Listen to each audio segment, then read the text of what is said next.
तुम्हारी बॉडी से अभी के लिए तुम्हारे बुल पॉइजन बॉडी की सील को पूरी तरीके से हटाने वाला हूँ, जिसके बाद मैं उस पूरे बुल पॉइजन को एक जगह पे इकट्ठा कर दूंगा तुम्हारी बॉडी के अंदर। मगर ये जो प्रोसेस है वो काफी तो पेनफुल होगी, जिसे तुम्हें बर्दाश्त करना होगा। ये सुनकर लिटिल फीट डॉक्टर बोलती ठीक है और मुझे तुम्हारे ऊपर ट्रस्ट है। ये सुन के जान भी हमें से हिला देता है और फिर झट से अपने ग्लेस फ्लेम को बाहर निकाल लेता है और फिर जो उसने लिटिल फीट डॉक्टर के ऊपर सील लगाई थी पहले उसे तोड़ देता और ऐसा करते कर उसकी बॉडी में से काफी तो पॉइजन बाहर निकलने लगता है, यहाँ तक कि उसकी बॉडी अभी के लिए उसे कंट्रोल कर भी नहीं पा रही होती। इस वजह से उसकी पूरी बॉडी के अंदर क्रैक्स आने लगते पॉइजन के और वो अपने होशो आवाज भी खो देती और फुल पॉइजन की वजह से वो आसमान में फ्लोट करने लगती है और अपने चारों तरफ बना लेती फुल पॉइजन का एक केव। मगर जो जियान तो इन चीजों से बिल्कुल भी नहीं घबराता और लिटिल फीट डॉक्टर के सामने आ जाता है, जहाँ पर वो सबसे पहले अपनी स्पेस स्टेशन से 10,000 स्कॉर्पियन बीस्ट के रैंक 7 के मोस्टर कोर को बाहर निकालता है, जिसे वो सबसे पहले लिटिल फीट डॉक्टर की बॉडी के अंदर डाल देता है, जो कि बहुत ही आसानी से लिटिल फीट डॉक्टर की बॉडी के साथ मर्ज हो जाता है और लिटिल फीट डॉक्टर का जितना भी बुल पॉइजन होता है उसे एब्जॉर्ब करने लगता है। मगर ये जो प्रोसेस थी वो काफी ज्यादा पेनफुल थी, क्योंकि लिटिल फीट डॉक्टर इसमें काफी ज्यादा पेन हो रहा होता है और उसकी बॉडी में काफी ज्यादा क्रैक्स आ रहे होती है, क्योंकि अभी के लिए बाहर जितना भी बुल पॉइजन था वो अभी के लिए लिटिल फीट डॉक्टर की बॉडी के अंदर जा रहा होता है, क्योंकि जो मोस्टर को होता है वो अभी के लिए बुल पॉइजन को एब्जॉर्ब कर रहा होता है। और ये सब देख के जैन बोलता है कि अब टाइम है नेक्स्ट इंग्रेडिएंट का, और ये बोलती है जैन अपनी स्पेस स्टेशन से फायर बोधिस्टा सलाइवा को बाहर निकाल लेता है और उसे अपनी हेवनली फ्लेम की वजह से चारों तरफ फैला देता है, जिस वजह से जो फायर बोधिस्टा सलाइवा होता है वो चारों तरफ फैल जाता है और बुल पॉइजन होता है उसे डिस्ट्रॉय करने लगता है, क्योंकि जब भी फायर बोधिस्टा सलाइवा उससे टकराता था बुल पॉइजन से वो बहुत ही आसानी से उसे नष्ट कर देता था। और जब बाहर का पूरी तरीके से साफ हो जाता वो लिटिल फीट डॉक्टर के पास जाता और उसे चारों तरफ से घेर लेता है और ऐसा करती है जो लिटिल फीट डॉक्टर की बॉडी के ऊपर अभी के लिए बुल पॉइजन की वजह से क्रैक्स आ चुके होते वो हील होने लगती है। वहीं पे ये सब देख के जैन बोलता है अच्छा हुआ कि हमारे पास फायर बोधिस्टा सलाइवा था, क्योंकि सच में ये चीज काफी ज्यादा कमाल की है। और फिर लिटिल फीट डॉक्टर से बोलते कि जल्दी से अपनी देह को फ्लोट करना स्टार्ट करो और इसे सप्रेस करो उस कोर के अंदर। ये सुन जो लिटिल फीट डॉक्टर होती है वो अपने हैंड साइनों को बनाने लगती है और जियान की बात को मानते हुए अपनी देह को फ्लोट करने लगती है और अपनी बॉडी के अंदर जितना भी बुल पॉइजन होता है उसे कोर के अंदर स्टोर कर देती है, जिस वजह से उसका जो कोर होता है वो पर्पल कलर का हो जाता है ऑरेंज से। और जियान को ऐसा लगता है कि उसने तो जंग जीत ली, मगर तभी अचानक से जो कोर होता है उस एनर्जी को बर्दाश्त नहीं कर पाता और वो ब्लास्ट हो जाता है। इस वजह से जो बुल पॉइजन होता है वो फिर से आउट ऑफ कंट्रोल हो जाता है और वो फिर से लिटिल फीट डॉक्टर की बॉडी से बाहर निकलने लगता है और लिटिल फीट डॉक्टर को काफी ज्यादा पेन हो रहा होता है इस टाइम, मगर वो फिर भी उसे सप्रेस करने की कोशिश करती है, मगर पेन काफी ज्यादा हो रहा होता है उसे। ये सब देखते हुए जियान भी घबरा जाता है और बची हुई फायर बोधिस्टा सलाइवा से लिटिल फीट डॉक्टर की बॉडी को कवर करने लगता है और साथ ही लिटिल फीट डॉक्टर से भी उसे कंप्रेस करने के लिए बोलता है। तो बेचारी लिटिल फीट डॉक्टर भी अपने दर्द को बर्दाश्त करती हुई फायर बोधिस्टा सलाइवा और पॉइजन को सप्रेस करने लगती है, मगर अभी के लिए उसे ये सब करने में काफी ज्यादा प्रॉब्लम हो रही होती है, इस वजह से वो ज्यादा कंट्रोल नहीं कर पाती है। और यहाँ पे जो जियान था वो अभी के लिए फायर बोधिस्टा सलाइवा को लिटिल फीट डॉक्टर की बॉडी के अंदर डाल रहा होता है रिफाइन कर करके, मगर जो बुल पॉइजन था वो अभी भी कंट्रोल में नहीं आ रहा था। और ये सब देख के जियान भी काफी ज्यादा टेंशन में आ रहा था, क्योंकि जो अभी के लिए फायर बोधिस्टा सलाइवा वो बहुत ही ज्यादा कम बचा था, मगर लिटिल फीट डॉक्टर की बॉडी अभी भी कंट्रोल में नहीं आ रही थी। मगर तभी जो फायर बोधिस्टा सलाइवा होता है वो खत्म हो जाता है। ये देखते हैं जियान काफी ज्यादा घबरा जाता है। वहीं पे जो लिटिल फीट डॉक्टर की हालत होती है वो बहुत ही ज्यादा खराब होने लगी थी और वो अपनी बॉडी से अपना कंट्रोल खो रही होती है, क्योंकि जो बुल पॉइजन था वो अभी के लिए लिटिल फीट डॉक्टर के दिमाग के ऊपर कब्जा कर रहा होता है। मगर तभी अचानक से सन फिल्म एंशियंट अल्टर में से काफी ज्यादा एनर्जी बाहर निकलती है और वो चापी सीधा आसमान में ब्लास्ट होने लगती है। वहीं पे ये सब देखे जो जियान होता है वो भी काफी ज्यादा हैरान हो जाते हैं, क्योंकि अभी के लिए उसे भी कुछ भी समझ में नहीं आ रहा था यहाँ पे आखिर हो क्या रहा है। तभी जो ब्लास्ट की चिंगारियां होती है वो आकर लिटिल फीट डॉक्टर की बॉडी के ऊपर गिरती है, जिस वजह से जो लिटिल फीट डॉक्टर की बॉडी आउट ऑफ कंट्रोल हो चुकी होती है वो धीरे धीरे कंट्रोल में आने लगती है और साथ ही उसकी बॉडी की जितनी इंजरीज भी होती है वो सभी की सभी हील हो जाती है और लिटिल फीट डॉक्टर एकदम टकाटक हो जाती है। मगर वो एक पल की भी देरी नहीं करती और अपनी कल्टीवेशन पोजीशन के अंदर चली जाती है। मगर लिटिल फीट डॉक्टर का जो कल्टीवेशन करने का तरीका वो थोड़ा सा कैजुअल है, सभी लोग क्रॉस लेग करके बैठ के करते वो लेट के कर रही है। वही भी ये सब देखे जो जियान होता है वो भी काफी ज्यादा खुश हो जाता है और बोलता है ये जो सन फायर अल्टर वो सच में काफी ज्यादा कमाल की जगह है। मगर तभी उसके सामने एक एनर्जी टपक रही होती है तो जियान झट से उसे ले लेता है अपने हाथ में और जैसे ही जियान उसको देखता तो एकदम से आंखें फटी फटी रह जाती है और बोलता बोधिस्टा सीड ये तो सच में काफी शौकिंग की बात है, क्योंकि मैंने ये बात बिल्कुल भी नहीं सोची थी। ये जो बोधिस्टा सलाइवा था वो अलग अलग हेवनली फ्लेम से मर्ज होकर एक बोधिस्टा सीड में कन्वर्ट हो जाएगा और ये जो बोधिस्टा सीड है वो काफी ज्यादा रेयर है, क्योंकि इसकी मदद से बोधिस्टा हार्ट के बारे में भी पता लगाया जा सकता है। और ये बोलती झट से अपनी स्पेस स्टेशन के अंदर उसे रख लेता और फिर आसपास की जगह को देख लेता और ताका झाकी करने लगता है, जहाँ पर वो सबसे पहले वहाँ के मैग्मा बर्ड को देखता और बोलते हैं यहाँ का जो मैग्मा बर्ड है इसके अंदर तो काफी ज्यादा फायर पॉइजन है, मगर आखिर अंदर ऐसा क्या हो गया जिसकी वजह से यहाँ पे सन फ्लेम बनना बंद ही हो गई है। और फिर जैन इसी का पता लगाने के लिए अपनी स्पिरिचुअल पावर उस मैग्मा वर्ल्ड के अंदर डाल देता है और जैसे ही जैन थोड़ा सा उस मैग्मा वर्ल्ड के नीचे देखा तभी जैन की नजर एक कोर के ऊपर पड़ती है, जैसे दिखती है जैन एकदम से हैरान हो सकता और बोलता है ये तो सन फ्लेम कोर है। और फिर मास्टर के एक पुराने फ्लैशबैक में चला जाता है जहाँ पे मास्टर उसे बता रहे होते कि इस तरीके की एनर्जी को बनने के लिए हजारों साल लग जाती है और जब ये बन के तैयार हो जाए तब इसका यूज किया जाता है टीयर 9 और टीयर 8 की पिलों को रिफाइन करने में। ये सब सुनती जो जियान होता है वो मास्टर से बोलता है कि मास्टर आप तो कुछ ज्यादा ही फेंकने में लगी हुई, इतनी भी मत फेंको। ये सुनती जो मास्टर होते हैं वो जियान में एक रख के देते और बोलते कि मैं सही बोल रहा हूँ। और फिर जियान फ्लैशबैक से बाहर आ जाता है और फिर नीचे देखते हुए बोलते कि इसमें कोई हैरानी की बात नहीं है कि इसके अंदर से सन फ्लेम बनना बंद क्यों हो गई, क्योंकि मुझे अभी के लिए ऐसा लग रहा है ये जो कोर है वो अभी के लिए सन फायर को एब्जॉर्ब करने में लगा था, जिस वजह से यहाँ पे सन फ्लेम बनना बंद हो गई। मगर मैं अभी के लिए चेक करके देखता हूँ क्या मैं इसको अभी के लिए बाहर निकाल सकता हूँ। ये बोलते जो जियान होता है वो अपनी ग्लेस फ्लेम को बाहर निकाल लेता, मगर इसी के साथ सीन कट होकर हमें ये सिटी का दिखाया जाता है जहाँ पर अभी के लिए बेन बुलाए बेंटर आ चुके थे। और जब सिटी के लोगों को ये सब पता चलता है वो आसमान की तरफ देखते जहाँ पर अभी के लिए जो आइस वर्स वैली के एल्डर थे एक लैंड की तरफ आगे बढ़ रहे थे। वहाँ पे सिटी के लोग होते हैं, ये सब देख के बोलते आखिर ये लोग यहाँ पर क्या कर रहे हैं। अभी दूसरा बोलता है ये लोग तो हीक लैंड की तरफ जा रहे हैं। और ये पे जो सीन होता है कट होकर वापस जियान के ऊपर आ जाता है जहाँ पे जियान ने अभी के लिए अपनी ग्लेस फ्लेम को डाल दिया था उसे निकालने के लिए। मगर ऐसा करते गए जियान को काफी ज्यादा तेज दर्द होने लगता है। इस वजह से जियान बोलता है कि अभी के लिए इतना भी दर्द नहीं हो रहा है जितना मुझे हेवनली फ्लेम को लेने में हुआ था। इसी वजह से जियान उस कोर को उस मैग्मा वर्ल्ड से बाहर निकालने लगता है, तो कोर भी उस मैग्मा वर्ल्ड से बाहर निकाला था और जाकर एक पिलर के अंदर घुस जाता है। मगर ऐसा होती है जो सन फ्लेम होते हैं वो काफी ज्यादा बाहर निकलने लगती और वो पिलर काफी तेज चमक लगती है। ये सब देख के जियान भी काफी ज्यादा हैरान हो जाता और बोलता है तो जैसा कि मैंने सोचा था ये जो कोर है वो अभी के लिए सन फ्लेम को एब्जॉर्ब करने में लगा हुआ है, जिस वजह से यहाँ पे सन फ्लेम बनना बंद हो गई थी। मगर ये काफी लंबे टाइम से सन फ्लेम से कनेक्ट था, इस वजह से अब इसके अंदर भी नेचुरल सोर्स बन चुका है सन फ्लेम का। और ये बोलती उस कोर को चढ़ से उस पिलर में से निकाल लेता और अपने हाथ में देखते हुए बोलता कि आज लगाया ना मेरे हाथ एक बढ़िया शिकार। मगर तभी अचानक से जो जगह होती है वो पूरी तरीके से हिल जाती है। ये सेंस करते कि झट से जियान उसे अपने स्पेस स्टोन के अंदर रख लेता और फिर सीन कटो के बाहर का दिखाया जाता है जहाँ पर हीकलैंड के सामने आइस वर्स वैली के एल्डर आ जाते हैं। तभी ड्यानजी बोलता है ये फैमिली जल्दी से उस पॉइजन लड़की को मेरे हवाले कर दो वरना तुम्हारी हीकलैंड आज पूरी तरीके से तहस-नहस हो जाएगा। ये सुनते जो हीकलैंड के एल्डर होते काफी ज्यादा डर जाते और बोलते आखिर ये सीनियर ड्यानजी यहाँ पे क्या कर रहे हैं, वो भी आइस वर्स वैली के इतने पावरफुल एल्डरों के साथ, कि हमारी हीकलैंड के पास तो ऐसा कुछ भी नहीं जो हम लोग इन्हें दे पाए। तभी दूसरा एल्डर बोलता है कौन सी पॉइजन लड़की की बात कर रहे हैं, क्योंकि हमारा हीकलैंड तो कभी भी किसी पॉइजन लड़की के साथ कनेक्ट में नहीं आया है, आखिर हमारे हीकलैंड के पास कहाँ से पॉइजन लड़की आ गई। तभी हीकलैंड का ग्रेट एल्डर सिनलैन से बोलता है सिनलैन अभी के लिए जिस पॉइजन लड़की के बारे में ये बात करे कहीं वो लड़की वो तो नहीं है जो अभी के लिए मास्टर जियान के साथ है। इस पे जो सिनलैन होती है कोई भी जवाब नहीं देती, इस वजह से सभी को पता चल जाता है और आपस में बातें करने लगते और बोलते कि इस लड़की ने तो लगवा दी हम लोगों की लंका, क्योंकि अभी के लिए हीकलैंड को तबाह करने के लिए यहाँ पे आइस वर्स वैली आ चुकी है और हम लोग उनका सामना नहीं कर सकती है। इसी वजह से सभी लोग काफी ज्यादा घबराए हुए होते हैं वहाँ पर। तभी वहाँ पे टियान मोसन से आ जाते और बोलते कि तुम लोग को अभी के लिए इतना ज्यादा घबराने की कोई जरूरत नहीं है। और उनके साथ जियान भी होता है जो कि ग्रेट एल्डर से बोलता है कि आपको अभी के लिए टेंशन लेने की बिल्कुल भी जरूरत नहीं है, क्योंकि ये जो लोग है वो अभी के लिए हम लोगों के लिए आए, इस वजह से आप लोगों को इस मैटर में पढ़ने की कोई जरूरत नहीं है। जैसे उनके जो ग्रेट एल्डर होता है जियान को ग्रीट करता है। तभी जियान टियान मोसन से बोलता है सीनियर क्यों ना जरा जाकर इन लोगों से अच्छे से मुलाकात कर ली जाए। ये सुन टियान मोसन से बोलते कि भूत बना देंगे इनको और वहाँ से गायब होकर आ जाते आइस वर्स वैली के एल्डर के सामने, जिन्हें देखे फर्स्ट एल्डर बोलता है शायद ये वही दोस्त है जिन्होंने अभी के लिए हमारे एल्डर त्यानजी को मारा था। तो जैसा कि दोस्त मैं भी एक डॉग हूँ, इस वजह से मैं आपका नाम जान सकता हूँ क्या। ये सुन के टियान मोसन से बोलते कि मैं हूँ टियान हुआ। ये सुन देकर आइस वर्स वैली का फर्स्ट एल्डर बोलता है लॉर्ड टियान हुआ। तो जैसा कि अभी के लिए जो मैटर वो मेरा और इस लड़की के बीच का है, इस वजह से आप कृपया करके इसमें बीच में ना पड़े, तो बताइए आपका इसमें क्या कहना है। ये सुन देकर जो टियान मोसन से होते वो देसी पीना बंद करते और बोलते इसमें क्या ही बोलना। ये सुन के जो एल्डर होता है सबको समझ जाता और बोलता है साले पे बक्कड़ तेरे को तो बजाना पड़ेगा। और फिर अपने एल्डर से बोलता है कि तुम लोग अभी के लिए उस लड़के को संभालोगे और जो बाकी के दो एल्डर वो उस पॉइजन लड़की को ढूंढेंगे, क्योंकि मुझे किसी भी कीमत पे वो लड़की चाहिए और इस बार तुम लोगों से कोई भी गलती नहीं होनी चाहिए वरना आइस वर्स वैली के लीडर तुम लोग को बिल्कुल भी नहीं छोड़ेंगे।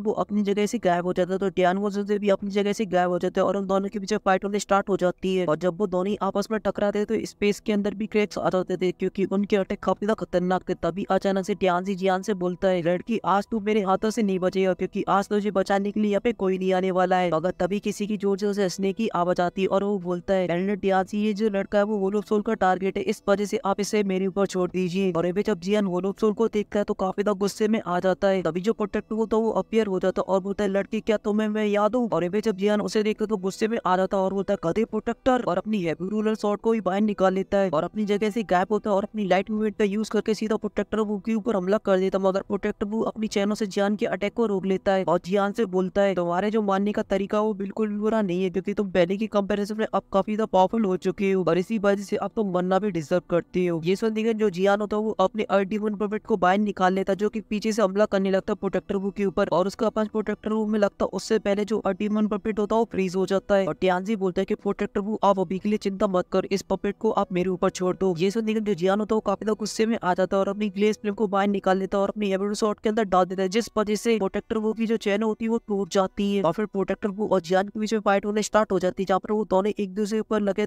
तेरी कर रहे होते हैं। वहीं पे जियान का लेवल कम होने के बावजूद भी वो प्रोटेक्टर को एकदम कड़ी टक्कर दे रहा होता है। तभी प्रोटेक्टर जियान से बोलता है, लड़की अभी के लिए तुमसे मिले हुए काफी लंबा टाइम बीत चुका, मगर तुम अभी भी नहीं सुधरे, तुम अभी भी दूसरे की पावर पर डिपेंड रहते हो, इस वजह से जो तुम्हारा जीना वो एकदम बेस्ट है। ये सुन के जो जियान होता है वो बोलता है कि अभी के लिए चिंता मत कर, तुम्हें हराने के लिए मैं काफी हूँ। ये बोलती है उन दोनों के बीच में फिर से लगे तेरी स्टार्ट हो जाती है, मगर तभी प्रोटेक्टर जियान से बोलता है, लड़के तुम अभी के लिए अपने आप को कुछ ज्यादा ही समझ रहे, मैं तो तुम्हारे मास्टर यालो को भी पकड़ ले गया और तुम बस खड़े देखते रहे, सच में तुम तो एक बेकार डिसाइबल हो। और जियान को अपने डार्क ऑरे से पीछे ढकेल देता है और फिर अपनी चैनों से जियान के ऊपर हमला करने लगता है। तो जियान अपनी लाइट मूवमेंट का यूज करके इसकी सभी चैनों को डॉच कर लेता है, क्योंकि जो जियान की स्पीड थी वो बहुत ही फास्ट थी, यहाँ तक कि प्रोटेक्टर वो भी उसको मैच नहीं कर पा रहा होता है। तभी वो जियान से बोलता है कि लड़के तुम अभी के लिए सिर्फ 2 स्टार के डाउन होंगे, फिर भी तुम इस प्रोटेक्टर से हिम्मत कर रहे हो फाइट करने की, लगता है कि तुम सच में आज मरना चाहते हो। और ये वो अपने एक अटैक का यूज करता है, जिस वजह से जियान के चारों तरफ काफी सारे होल खुल जाते हैं। तभी उनके अंदर से चैनें बाहर निकलने लगती और जियान के ऊपर सीधा अटैक कर देते हैं। तो जियान अपनी हेवी शॉट का यूज करके उन्हें रोकने लगता है, जहाँ पे जियान अपनी 6 जॉइंट रूलर टेक्निक का यूज करता है, मगर वो भी ज्यादा देर तक जियान को नहीं बचा पाती और वो नष्ट हो जाती है। इस वजह से जो प्रोटेक्टर की चैन होती है वो जियान को घेर लेती है। ये सब देख के जो ड्यानजी होता है वो हंसने लगता है और बोलता है कि बच्चे अब तो तेरा पपेट गई हो और इसके बिना तो कुछ भी नहीं है एक कीड़े के अलावा। और ये प्रोटेक्टर वो जियान से बोलता है कि जियान तुम अभी के लिए सैंडल पेन इसलिए आए थे कि तुम अपनी इतनी छोटी सी पावर की मदद से तुम मास्टर यालो को बचा पाओ। सच में ये तो बहुत ही हैवी कॉमेडी कर दी तुमने। ये सुनने के जो जियान होता है वो काफी तो गुस्से में आ जाता है और अपनी ग्रीन लोटस फिल्म को रिलीज करने लगता है और बोलता है sky fire 3 mister changes first change. और जैसे जियान का फर्स्ट चेंज कंप्लीट होता है वो बहुत ही आसानी से सभी चैनल को तोड़ डालता है। वहीं पे ये सब देखे जो ड्यानजी होता है वो काफी ज्यादा हैरान हो जाता है और बोलता है ये तो स्काई फायर 3 मिस्टर चेंजेस है, बर्निंग फ्लेम पहले की एक सीक्रेट टेक्निक। और फिर प्रोटेक्टर वो से बोलता है कि थोड़ा सा ध्यान देना, अगर इसने इस टेक्निक के तीनों चेंजेस का यूज कर लिया तो इसकी जो पावर है वो काफी तो बढ़ जाएगी, क्योंकि ये जो टेक्निक वो काफी तो खतरनाक। कोई भी सब देख के प्रोटेक्टर बोलता है यार 1 घंटा कोई फर्क नहीं पड़ने वाला, बस 3 स्टार तो बढ़ेंगे इसके, क्योंकि फिर भी इसका और मेरा कोई भी कंपैरिजन नहीं बनेगा। मगर जियान को इन सभी बातों से कोई फर्क नहीं पड़ता और बोलता है कि स्काई फायर 3 मिस्टर चेंज इसका सेकंड चेंज ग्लिस फ्लेम के साथ। ये बोलती है जो जियान का सेकंड चेंज होता है वो भी कंप्लीट हो जाता है। वहीं पे ये सब देख के ड्यानजी बोलता है एक्चुअल में जियान ने अभी के लिए अपने चेंजेस को यूज करने के लिए 2 तरीके की हेवनली फ्लेम का यूज किया है, इस वजह से हमने इस लड़की को बिल्कुल भी कमजोर नहीं समझ सकते। मगर अभी के लिए इस लड़की के टैलेंट को देखा जाए तो मुझे नहीं लगता ये थर्ड चेंज को यूज कर सकता है। ये सुन के जो प्रोटेक्टर वो तो वो काफी तो खुश हो जाता है और बोलता है ठीक है फिर तो मैं इसकी बैंड बजा दूंगा मार मार के। मगर तभी कहानी में जियान ले आता है एक नया ट्विस्ट, जिस वजह से आसपास की जो जगह होती है वो फ्रीज होने लगती है, यहाँ तक कि जियान वो से होते वो भी अपनी फाइट को रोक देते और जियान की तरफ देखने लगते हैं, क्योंकि अभी के लिए जियान के चारों तरफ सर्कुलेट हो रही होती है बोन चिलिंग फ्लेम। और इस सीन को देख के जो प्रोटेक्टर वो होता वो भी काफी ज्यादा घबराता था और वो तो ये नहीं हो सकता क्योंकि ये चीजें एकदम इम्पॉसिबल। मगर हमारा जो जियान था वो अभी के लिए एकदम जलवे बिखरने में लगा हुआ था और उसके सर से निकल रही होती बोन चिलिंग फ्लेम, जो की अभी के लिए उसके चारों तरफ घूमने में लगी हुई थी और उसका प्रेशर इतना ज्यादा था उससे दूर खड़े लोग थे वो भी टपक रहे होते। वहीं पे ये सब देख के ड्यानजी बोलता है इस लड़की के पास तो 3 तरीके की हेवनली फ्लेम है, बोले तो इम्पॉसिबल। वहीं पे जो जियान होता है वो अभी के लिए बर्फ की सीलियों से सज रहा होता है और उसके जो काले काले रेशमी बाल जिनसे लड़कियां पैदा होती थी वो एकदम सफेद हो जाती है। और फिर जन एकदम फर्स्ट स्वैग मारती हुई बोलता है स्काई फायर 3 मिस्टर चेंज इसका फाइनल चेंज, और वो भी बोन चिलिंग फ्लेम से। इसी के साथ जो एपिसोड था वो खत्म हो जाता है। अब आप लोग मुझे बताइए आपको हमारे जियान के चेंजेस कैसे लगे, और अगर आपको वीडियो पसंद आई तो प्लीज वीडियो को लाइक कर देना, साथ ही चैनल को भी सब्सक्राइब कर देना। मैं मिलता हूँ आपसे नेक्स्ट वीडियो में, तब तक के लिए बाय।